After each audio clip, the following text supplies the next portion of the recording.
Hey, you YouTube and Snapchat and Rumble and fuck, shake your tits and swing your dicks. It's Good Friday. What makes it so good? Because Christ died to wash us of our sins? Fuck no, he was just dehydrated. It's Good Friday because you get another stigmata-tingling episode of your favorite internet sensation with libation. That's right, the Friday wrap-up. You better not be standing next to me when the lightning strikes, baby. All right, before we get today's show kicked off, I want to tip my hat to today's libation. It's been a while since I've given you guys like a little craft cocktail, so I figured, you know, being that it's a holiday weekend-ish, I figured I'd treat you. So today we're enjoying a Boulevarder. Very simple cocktail to make, actually a very refreshing one. It's kind of like a riff on a Negroni. It's bourbon or rye. So you start with about an ounce of your favorite bourbon or rye, an ounce of sweet vermouth, and an ounce of Campari. Put it in a rocks glass, stir it vigorously for about 15 seconds, and enjoy it. So azalud, to drink up and be somebody.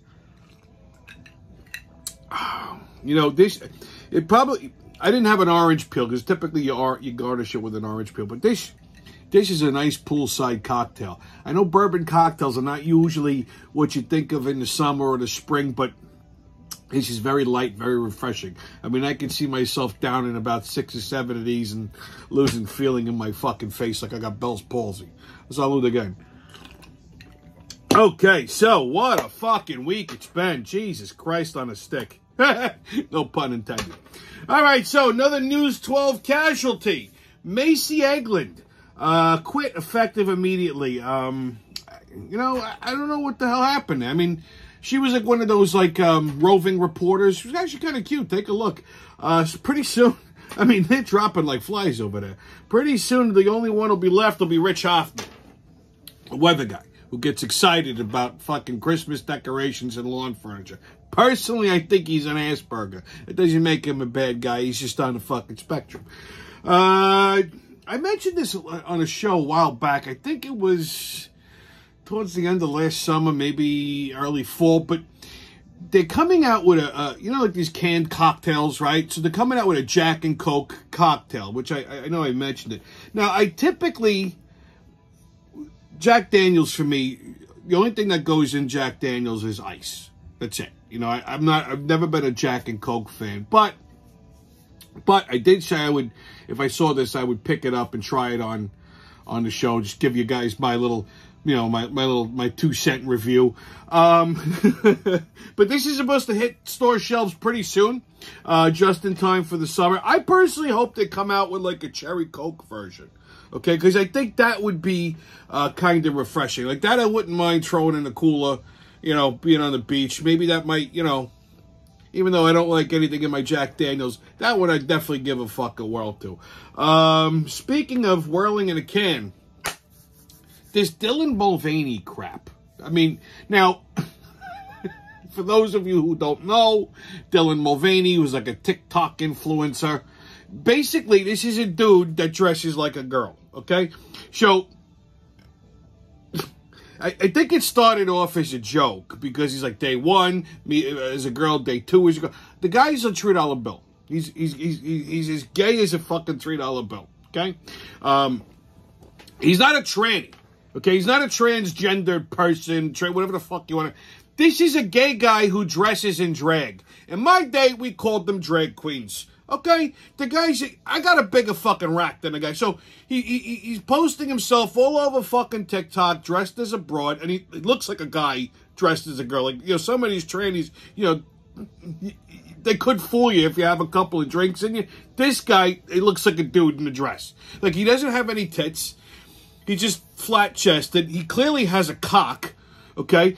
So, Budweiser, you know, these fucking companies are so retarded, they're all going woke. So, Budweiser decided to put him on a can of Bud Light. And everybody's like, Kid Rock was shooting cans of Bud Light. I don't give a fuck because I don't drink Budweiser. It's piss water anyway, okay? They like to go around saying they're America's beer. Meanwhile, they got a drag queen on a fucking can of beer. That's going to go over real big with the fucking rednecks down south. Good job. Who's in charge of marketing over there at Budweiser? Okay? They hire their own supply? So I don't give a fuck because personally I think America's beer is Yingling. Okay? It's the best beer out there. Fuck Budweiser. But anyhow, now Nike went and gave him a sponsorship because he's like modeling sports bras. Okay, so he's on TikTok modeling sports bras, like women's sports bras. Not that there's a men's bra. Women's sports bras and fucking spandex. And like Nike, so now everybody's like up in arms about this. Now, I personally don't give a fuck. Okay, I think it's ridiculous because the guy's got no tits. You know, I mean, he's just jumping around like he did a TikTok video in a sports bra and spandex. You can see his dick. And he's just jumping around like a Kansas City cupcake. I mean, what the fuck? The guy's clearly a raving homosexual. And if he's not, he's just dressing like a broad as a goof so he can touch other women's tits in a bar without getting locked up. Which, if that's the case, fucking genius. Now he's making money with Budweiser and Nike. So people are like all upset about this because this is a woman's product. You know, there's plenty of women influencers out there, plenty of women's sports figures out there that they really should be giving this sponsorship to. You know, and I don't disagree with that, but it doesn't offend Nick. I don't give a fuck. Because they, you know, I'm a big sneakerhead. People go, oh my God, are you going to stop buying sneakers like Nike sneakers? No, I'm not. Listen, do I agree with it? No. Do I think it's dumb? No. Does it affect my life in any way? No. I think it's just fucking stupid. It's just another example of stupidity. Now, if I stop buying fucking Jordans and Nikes, is Nike going to, like, all of a sudden, oh my God, Tommy, stop buying shoes. Get rid of the tranny. No, they're not going to give a fuck. I didn't like the Colin Kaepernick bullshit, but that didn't stop me from picking up a nice pair of J's when I needed to. I mean, I like my footwear a little too much. Okay, it's not gonna influence anything if I stop buying sneakers. Not that I need to, because God knows I could wear a new pair every day and go through the whole year, probably never wear the same pair twice. I swear to God, I'm not even fucking kidding. But it's a sickness, I know. But that's, you know, the whole Dylan Mulvaney shit. What else happened this week? My truck died. Fucking battery. You know, truck's 5 years old. I go to get gas the other day. I think it was, Tuesday. I go to get, mind my business. I get coffee. I go get gas. I pull it out of the gas. I go to get it the truck. I go to start it. Fucking dead. Ticking. I says, you motherfucker. First, I thought it was the starter motor. I'm like having a fucking mild heart attack. Because who the hell wants to do a starter motor in the middle of the week? So I got to give a shout out to my buddy Frank over at Ideal Towing. He's about 5:30. I just gave him a call. I'm like, bro, you still working? He's like, wait, you got you stuck? I'll come and get you. 15 minutes. Fastest fucking tow truck in the world. Okay? Comes and hooks me, brings me over to the house. Turns out it's the battery. So the next day I get a battery. And first of all, the battery that goes in my truck is the size of a baby. Okay? Now, I'm an old gearhead. I haven't wrenched on a car in a while, but, you know, this shit comes right back to you. I mean, I remember back in the day, the battery used to be right in the front of the car. It was 3 bolts. There was the clamp holding the battery to the tray, the negative terminal and the positive, and that's it. Simple. 3 minutes to change a battery. This took me about a fucking hour. What is wrong with these people? I had to take apart half the fucking corner of the truck. I had to pull a cross member out. The fucking battery is shoehorned over by the firewall behind the fucking brake fluid reservoir. So I had to take apart this cross member just to get to it. Then I take the clamp off. I take the negative terminal off. Then there's this fucking like fuse tray on top of the battery that's got fucking 5 bolts. Got to pull that shit off. Then you unhook the positive end. And now I got to like play Tetris with this thing because the way they like shoehorned, I mean, it was just ridiculous. Okay, so for the people who fucking designed the battery tray at GMC, okay. Oh, got a little something for you guys. I got to show you this here. So take a look at this beautiful painting that I got. This was done by a wonderful human being, a delightful human, a very talented artist. The name of the picture is called Today's Libation. She's a big fan of the Friday wrap-up, so clearly she's a person of exceptional taste and a very talented artist. Now, if you're wondering I mean, just look at the lighting. This is all hand-painted, by the way. That's a glass of Jack Daniels. And I can tell, see the bottle over here? See the edge of this bottle? That is a bottle of Jack Daniels Select Single Barrel, which, you know, if you don't think Jack Daniels can get any better, pick yourselves up a bottle of this. So, I mean, this is just a beautiful painting. I'm awestruck by it, you know? And this is going to be prominently displayed in the new digs. Okay, when I finish the new set for the Friday wrap. Yeah, big doings. There's a whole new set being developed. So this will be prominently displayed. But in the meantime, if you want to check out any more of her art, go to fineartbyginger.com. I'm going to throw you see the little thing across the bottom of the screen, fineartbyginger.com. But you can't get this painting because this one's mine. So there you go. Thanks, Ginger. Okay. So, there's that. And a big shout out to my buddy Michael, who moved to North Carolina. He was homesick, I guess, the other day. He sent me this picture. He needed a dose of the Friday wrap-up. I look pretty good on the big screen, don't I? Don't worry, brother. I got you anytime you need. I'm coast to coast like butter and toast. Salud, Michael. Oh, that is good. All right, ladies, goats, and retards. It's going to be one of those kinds of show, kids. Hang on to your hats. All right, so the Trump indictment. Tuesday, this was a big fucking thing. 34 counts of bullshit this indictment was. So here, let me break it down for you real simple, right? So I told you this whole fucking, they're trying to nail him on this mislabeled payment to Stormy Daniels. So here's how because the payment was broken up into 34 different installments, okay?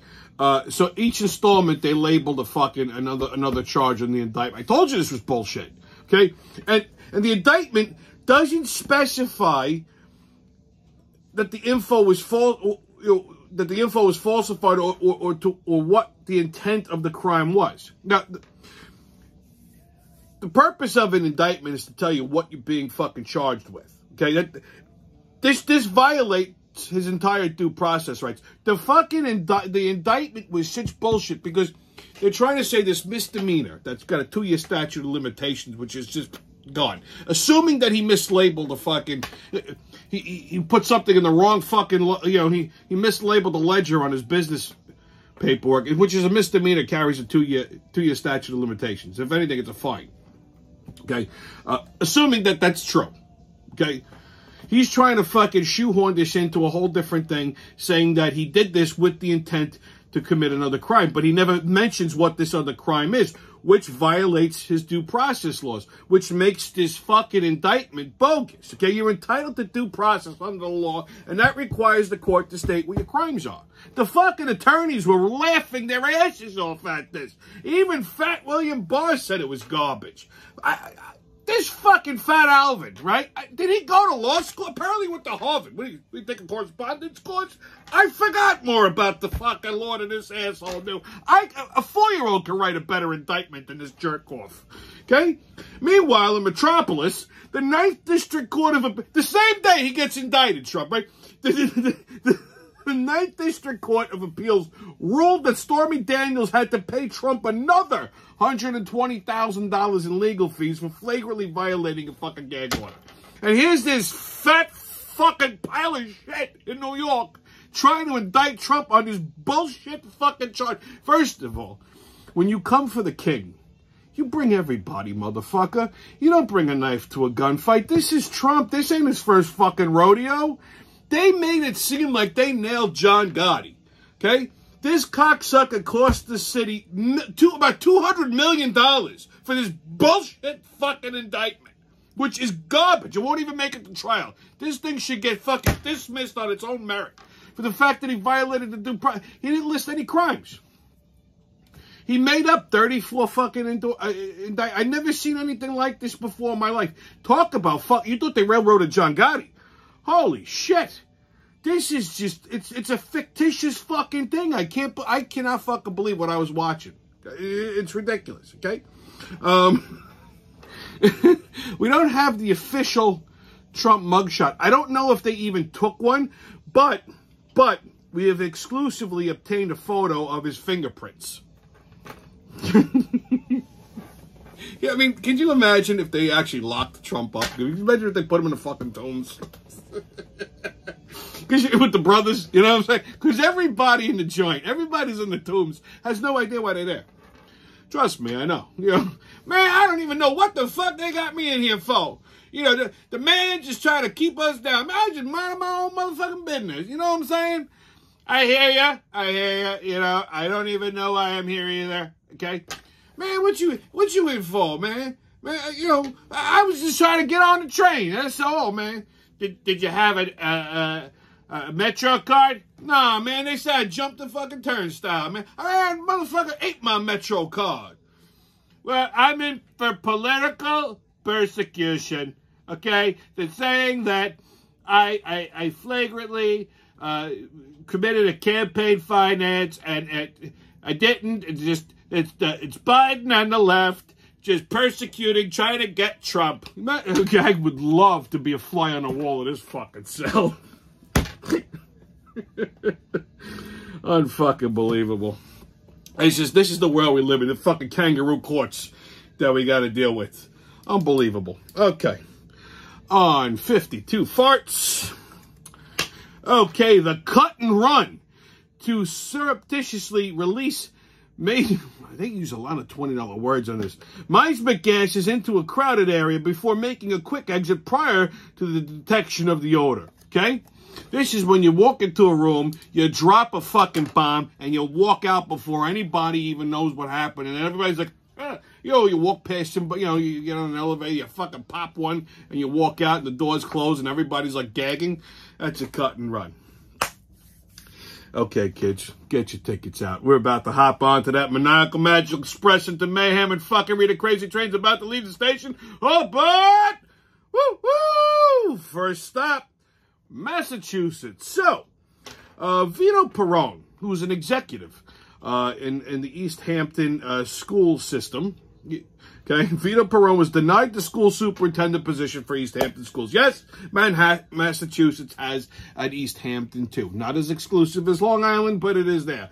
And the reason he was denied superintendent is because he would address the female teachers as ladies. What the fuck was he supposed to say? Hello, you bunch of cunts? Okay? Hey, bleeders! Because that's offensive. Okay? Some of them might be going through menopause. And believe it or not everybody likes the word cunt.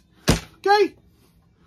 Next stop, California. So, a California woman sold her daughter's pet goat to the local county and district state fair. And now she's suing them because they barbecued it. What the fuck did she think they were going to do with it? Okay? They were going to either eat it or fuck it. For all we know, they did both. This is, after all, this is California, right? All right, kids, your sports update. Holy God.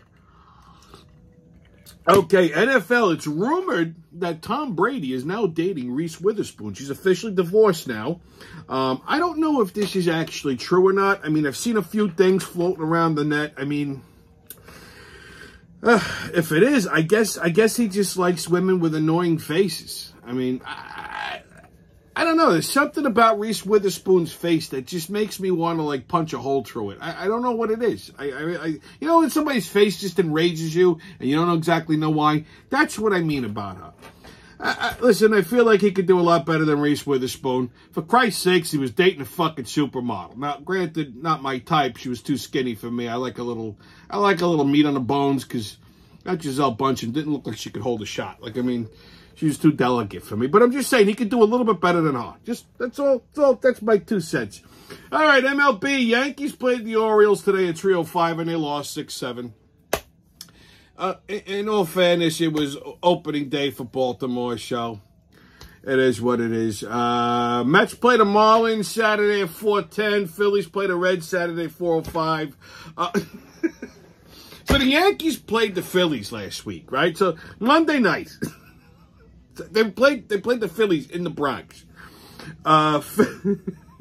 So a bunch of Philly fans came up the turnpike to go check out the game. And I've said this before, but Philadelphia fans are a special kind of fucking irregular. Okay, I don't care what sporting event it is in Philadelphia. There's something just mentally wrong with these fucking people. So Monday night, one of the Philly regular fans, the guy's name is Dumphy. Take a look at this fat fuck. This is a typical Philadelphia reject right here, okay? So, Fucking Phillies were getting slaughtered. I think it was like 8-0 or 8-1. And this jerk-off decides to start an Eagles chant in left field. Which makes no fucking sense, okay? The Eagles got blown out of the fucking Super Bowl, too. So you're in a baseball game, and you start an Eagles chant. I don't get the... But again, this is the irregularity of any kind of Philadelphia fan. So, and they're obnoxious. They're loud, they're obnoxious. It's Philly. It's a wonderful city. So they start... I guess it was obnoxiously loud. So the cops threw this guy out.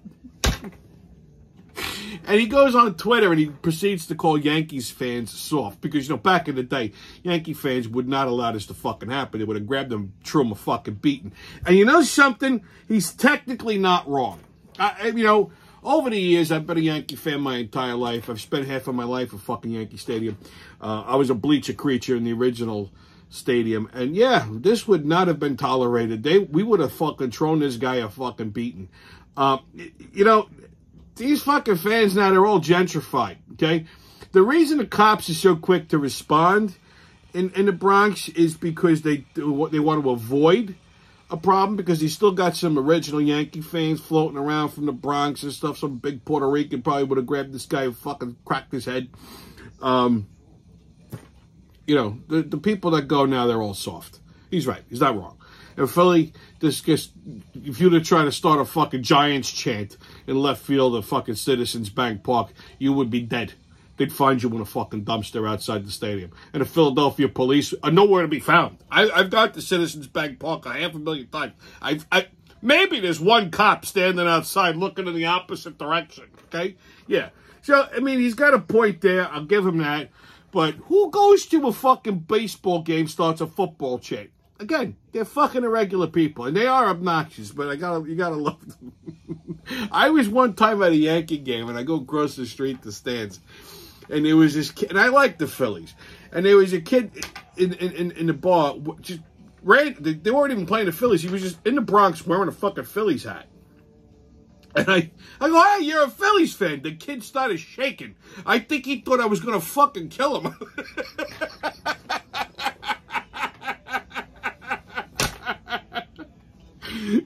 But see, I'm a ballsy prick. I've been down on South Street in Philly wearing a fucking Yankee hat. Somebody says something, I turn around, we got a fucking problem. Right away, they all back up. So, you know, yeah, it's just that they're a little irregular. Okay, NHL. Rangers play the Blue Jackets Saturday at 8 o'clock. Islanders play the Flyers Saturday at 7:30. Some more Philly rejects right there for you. NBA, Nets and Magic tonight at 7:30. They play the Sixers on Saturday at 1 o'clock. Knicks and Pelicans tonight at 8 o'clock, and they play the Pacers Sunday at 1. Hey, happy Easter, right? Bulls and Mavs tonight at 8:30, and the Pistons Sunday at 1 o'clock. Hey, Easter weekend, you know? What's Easter without a little basketball? All right, so on Tommy's Pub and Grub Review, we're going to talk about Papaya King, okay, which is an iconic New York hot dog joint on the Upper East Side. Listen, I used to go here with my mother when I was a kid, okay? And it used to be like a simple, they serve like, I think they make their own hot dogs, or they have a proprietary recipe. It was like, you know, I think it was like a beef and veal combo on the dog, and, you know, in the casing, because they put it on a flat top and grill it, so you get that nice snap, and had that nice little char on it, steamed a bunch. And I'm simple when it, a little mustard, some sauerkraut or some onions, and they had the fries were good. They were hand cut, you know. And then they used to make these papaya drinks, like you could get like papaya, pineapple, orange, like fresh, like it was almost like an orange Julius. I actually personally used to love the pina coladas. Of course, they had no booze in them, but like you got a couple of dogs, some fries, and like a papaya or a pina colada. It was just something about that sweet, sweet fruity drink, you know, that was nice and frosty. It was like a smoothie kind of with the hot dog. It just, I know it sounds like an oddball combination, but dude, it fucking worked. These things were so good. It was like standing room only. You just a small little like stand, you know. It was enclosed, but like it had like the little counter. And I remember when I was a kid, you know, with my mom, we'd go to the Upper East Side, and she would always want us, you know, she'd always like, you want a hot dog? And we'd stop at Papaya King, and I always remember their fucking hot dogs. I used to love them. And anytime I'm up on the Upper East Side, they were on like, fuck what they were on 3rd Avenue and East 86th Street, okay?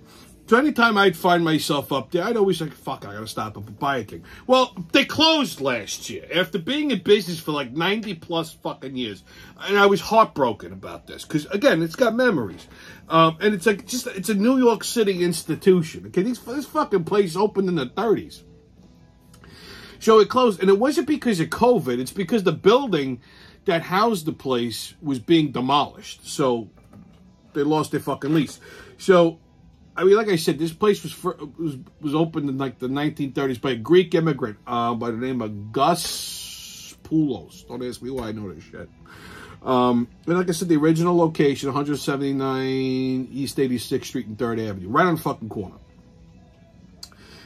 And it's been, like I said, it's been there since the 30s. Now they've opened up other locations throughout Manhattan, but they didn't do as well. They opened them, they closed them, that type of shit. But the original was always there.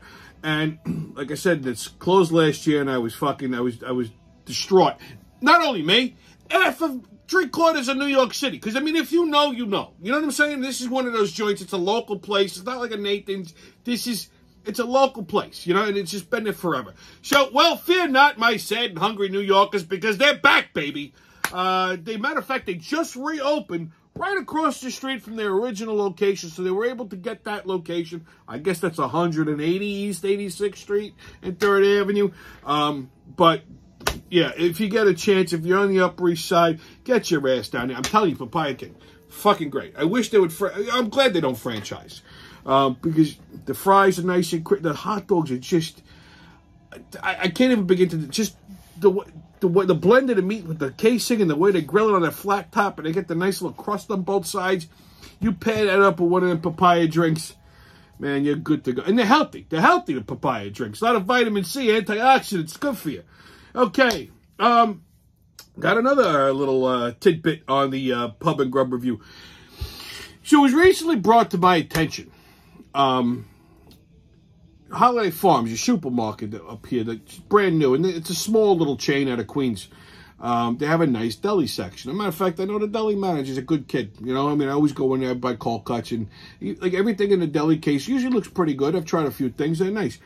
So, a friend of mine got a sandwich from there, a chicken cutlet hero with fresh mozzarella, roasted peppers, little balsamic glaze, that type of shit. Told me, oh, you got a chicken. We all know I'm a fucking sandwich gavone, right? And, she's a little picky about chicken cutlets, so she said it was a good spot. So I said, all right, I'll check it out.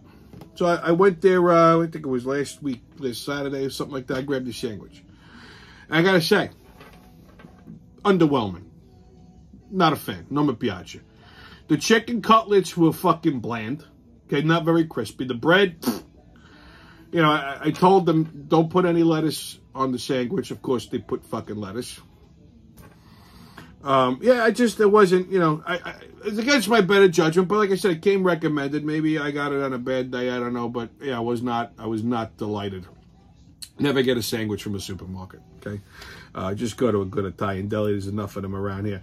And another little tidbit on the Pub and Grub review, the Body Barn. Remember this fucking place out in the Hamptons, West Hampton Beach? It was, it was just pure debauchery.